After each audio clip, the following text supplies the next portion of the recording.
Hello வணக்கம். Harvard யூனிவர்சிட்டியில் ரீசெண்டாக ஒரு ரிசர்ச் நடந்திருக்குது.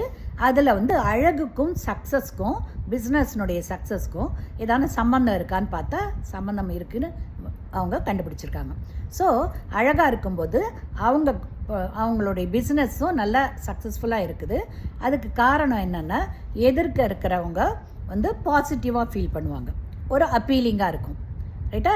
அதே நேரத்தில் எல்லா செல்ஃப் கான்ஃபிடென்ஸ், இவங்களுக்கும் கொஞ்சம் அழகாக இருக்கும்போது செல்ஃப் கான்ஃபிடென்ஸ் டெவலப் ஆகுது அப்படின்னு அவங்க கண்டுபிடிச்சிருக்காங்க. அதனால் அழகுங்கிறது தனக்கு இல்லையே நினைக்காதீங்க. ஒவ்வொருத்தர்கிட்டையும் ஒரு சர்டன் அழகு இருக்குது. அது மட்டும் இல்லாமல் அந்த ட்ரெஸ்ஸிங் சென்ஸு, அந்த ஹேர் ஸ்டைலிங்கு, இந்த மாதிரி எல்லாமே ஆண்களும் சரி பெண்களும் சரி தன்னை அழகுபடுத்திக்கிறதுக்கு இப்போ எத்தனையோ அழகு சாதனங்களும் இருக்குது, நல்ல ட்ரெஸ் மெட்டீரியல் இருக்குது. ஸோ தனக்குள்ளே இருக்கிற அழகு மட்டும் இல்லாமல் எக்ஸ்டர்னலாகவும் சில இது பண்ணி இவங்களோட பிஸ்னஸ் ஆகட்டும், ஒரு ஏதான ஒரு காரியமாகட்டும் சக்ஸஸ் பண்ணிக்கணும், ரைட்டா? அது ரொம்ப ரொம்ப இம்பார்ட்டண்ட்டு. அது தெரிஞ்சு